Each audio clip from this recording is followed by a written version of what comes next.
शिक्षा मंत्री रोहित ठाकुर ने कहा है कि जो स्कूल बंद किए गए हैं उनकी विस्तृत रिपोर्ट मांग ली गई है और वो लगभग तैयार भी है। उनका कहना है कि जहां पर आवश्यकता होगी वहां पर स्कूल खोले जाएंगे और जिन दुर्गम क्षेत्रों में बच्चों को स्कूल की आवश्यकता है वहां उन्हें अवश्य खोला जाएगा। उन्होंने ये भी कहा कि जहां अधिक स्टाफ है वहां पर स्टाफ को कम संख्या वाले स्कूलों में शिफ्ट किया जाएगा। ठाकुर का कहना है कि चाहे शिक्षा विभाग का क्षेत्र हो या स्वास्थ्य का या कोई अन्य विभाग, सभी को मजबूत करने की आवश्यकता है। वहीं उन्होंने ये भी कहा कि शिक्षा विभाग में चरणबद्ध तरीके से पद भरे जाएंगे। हायर एजुकेशन में 2000 पद रिक्त हैं, वहीं एलिमेंट्री में 10,000 पदों को भरा जाना है।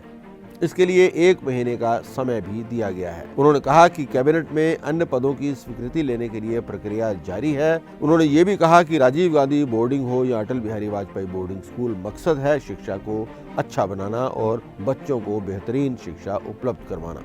विभाग माननीय मुख्यमंत्री की प्राथमिकता है और जैसे पहले भी उन्होंने दिशा निर्देश दिए, हमारे जो डे बोर्डिंग स्कूल्स बनने हैं पूरे हिमाचल प्रदेश में, उसके विषय में भी मैं समझता हूँ अपनी प्रेजेंटेशन देंगे और बहुत से पद रिक्त पड़े हैं उसके बारे में भी कैबिनेट में विचार विमर्श करेंगे। लेकिन अभी जो फॉर्मल एजेंडा अभी प्राप्त नहीं हुआ है, लेकिन ये जो 2-3 महत्वपूर्ण बातें शिक्षा विभाग से संबंधित है, इस पर हम निश्चित रूप से कैबिनेट में चर्चा करेंगे। सर, 1 अप्रैल 2022 के बाद जिन शिक्षण संस्थानों को डीनोटिफाई करने की बात हो रही है, क्या ये मसला भी जाएगा और क्या रिपोर्ट सबमिट की जाएगी, पेश की जाएगी एक तरह से कैबिनेट में? इसके बारे में विस्तार से रिपोर्ट मांगी गई है और जहाँ तक मुझे बताया गया है लगभग वो रिपोर्ट तैयार भी है और हमारा प्रयास रहेगा कि गुण दोष के आधार पर जहाँ स्कूलों की आवश्यकता है वहाँ स्कूल खोलने चाहिए।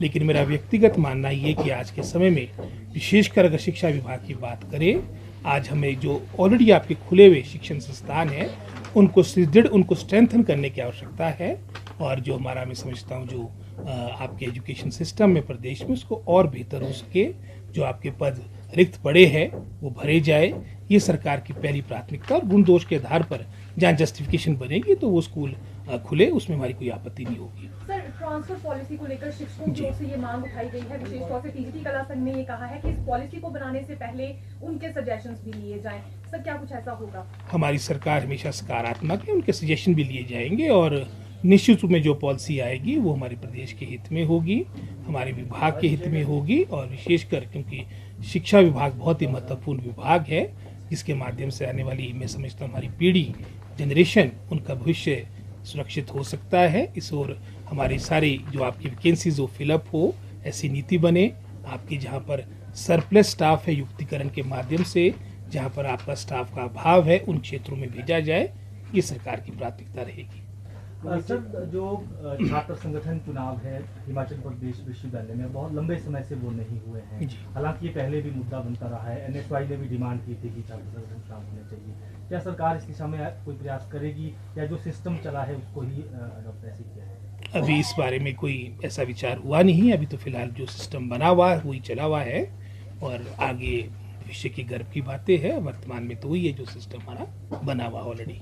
सर, जो शिक्षण संस्थान अंतिम 6 महीने में खोले गए थे, वो में चर्चा भी हुई है, क्या उसको लेकर सर कोई फाइनल डिसीजन हुआ कि क्या उनको मर्ज किया जाएगा या ऑपरेट किया जाएगा? किस तरह की स्थिति इस वक्त है? इसके बारे में मैंने पहले भी कह दिया है और जहां आवश्यकता होगी, जहां पर जस्टिफिकेशन बनेगी, मात्र मैं समझता हूँ अपनी राजनीति चमकाने के लिए अगर हम संस्थानों को खोलेंगे उससे की उदाहरण के तौर पे अगर पिछली सरकार की बात करेंगे, रिकॉर्ड तोड़ इंस्टीट्यूशंस 300 से ऊपर तो हमारे एजुकेशन विभाग में खोलेंगे।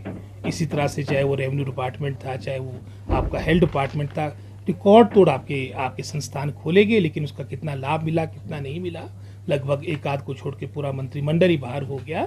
तो मैं समझता हूँ जैसे मैंने पहले कहा, चाहे वो एजुकेशन सिस्टम की बात है, चाहे हमारे विभाग की बात है या अन्य विभागों की बात है, आज हिमाचल प्रदेश जो छोटा प्रदेश है, यहाँ पर जो हमारे संस्थान ऑलरेडी खुले हुए हैं उनको स्ट्रेंथन, उनको सुदृढ़ करने की आवश्यकता है।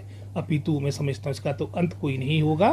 लेकिन फिर भी जैसे मैंने पहले कहा, गुण दोष के आधार पे जो हमारे दुर्गम क्षेत्र है, जहाँ पर आवश्यकता है, हमारे को डिस्टेंसेस बहुत ज़्यादा है, बच्चियों को प्रॉब्लम है, समस्या है इस तरह की, तो निश्चित रूप में वहाँ के विकल्प भी खोले जाएंगे और गुण दोष के आधार पर सारे निर्णय लिए जाएंगे। सर, हिमाचल प्रदेश विश्वविद्यालय में री इवैल्यूएशन का रिजल्ट अभी तक नहीं आ पाया है। छात्र अक्सर ये मांग करते हैं कि वहाँ हमेशा रिजल्ट घोषित करने में देरी होती है। किस प्रकार से इसे ठीक किया जाएगा? और अभी तक वहाँ वाइस चांसलर की स्थायी नियुक्ति भी नहीं हो पाई है। छात्र इसके लिए भी लंबे अरसे से मांग कर रहे हैं। ये सारी बातें माननीय मुख्यमंत्री के संज्ञान में लाई गई है और शीघ्र इसके बारे में भी निर्णय लिया जाएगा। Rohit ji, Rajiv Gandhi day boarding school के विषय में विपक्ष एक बात कहता रहा है कि जो हमने अटल आदर्श विद्यालय खोलने थे, अधिकारी उन्हीं की जमीन बता रहे हैं और सरकार भी है वो भी सिर्फ नाम बदलने का काम कर रही है। अटल बिहारी वाजपेयी जी जो हम सब के लिए आदरणीय नेता थे, जो उनके नाम से स्कीम बनी वो अलग स्कीम है, लेकिन सबका, चाहे वो राजीव गांधी जी के नाम से है, चाहे अटल बिहारी वाजपेयी जी के नाम से है,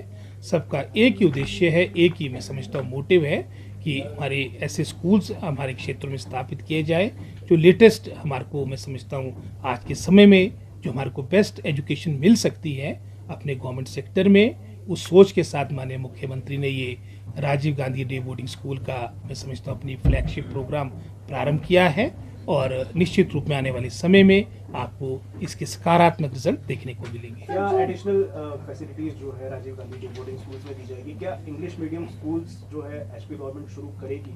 ऐसा हो सकता है? जैसे मैंने पहले कहा कि इसमें सोच यही है कि जो बेस्ट फैसिलिटीज़ है स्टेट ऑफ आर्ट के रूप में हम इन स्कूल्स को विकसित करेंगे और इसके बारे में अपना अभी पूरी फिजिबिलिटी प्राक्कलन तैयार किया जा रहा है। और जैसा आपको भी पता है लगभग कोई 50 बीघे के आसपास इसमें मार्क किया गया कितनी कम से कम हमारे को लैंड की आवश्यकता पड़ेगी विषय की, मैं समझता हूँ आवश्यकताओं को देखते हुए भी लगभग 100 कनाल के आसपास। और अभी हम आइडेंटिफाई कर रहे हैं कि अपने ऐसी जगहें जहाँ पर इतनी लैंड अवेलेबल है, तो प्रथम चरण में जैसे हमारी सोच है कि हर विधानसभा क्षेत्र में ऐसा एक स्कूल हो। प्रथम चरण में जहाँ पर भी हमारे को ज़मीन उपलब्ध होगी जो विभाग के नाम की जा चुकी है या हिमाचल सरकार के अधीन है, उनको प्राथमिकता मिलेगी। सर, जो 12,000 पद भरने की बात हो रही है, इसमें प्रायोरिटी पर कौन कौन से मसले रखे जाएंगे? इसमें हमारी पहली प्रायोरिटी ये है जो हमारा टीचिंग स्टाफ है, जिसमें आपने 12,000 की संख्या की बात की, लगभग 2,000 के आसपास हमारी हायर एजुकेशन में आपके पद रिक्त पड़े हैं, लगभग कोई 10,000 के आसपास हमारी एलिमेंट्री एजुकेशन में पद रिक्त पड़े हैं। हमारा पूरा प्रयास रहेगा, विशेषकर अगर हम बैच वाइज अपॉइंटमेंट की बात, उसमें तो हमने लगभग 1 महीने का समय दिया है, जो प्रमोशन के माध्यम से आपकी पोस्टें फिलअप होनी है, दोनों जो आपके अलग अलग स्तर पे आपकी रिक्तियां भरी जाएगी, 1 महीने का इसमें समय दिया गया। इसके अलावा जो हमने कैबिनेट से जिन पोस्टों की सैंक्शन लेनी है वो प्रक्रिया भी प्रारंभ है। सर, एनटीटी भर्ती को लेकर अभी तक क्या कुछ सोचा गया है? किस तरह की पॉलिसी बनाई जाएगी या पूर्व में जो सरकार की ओर से पॉलिसी तैयार हुई थी उसी को लेकर अभी जो पिछली पॉलिसी भी पिछली सरकार की बनी है ये भी विचाराधीन है और इसको किस तरह से और इम्प्रूव किया जाए और बच्चों के हित में किया जाए, इस ओर अभी विचार किया जाएगा। इसको भी हम शीघ्र, मैं समझता हूँ, अंतिम रूप देंगे। धन्यवाद।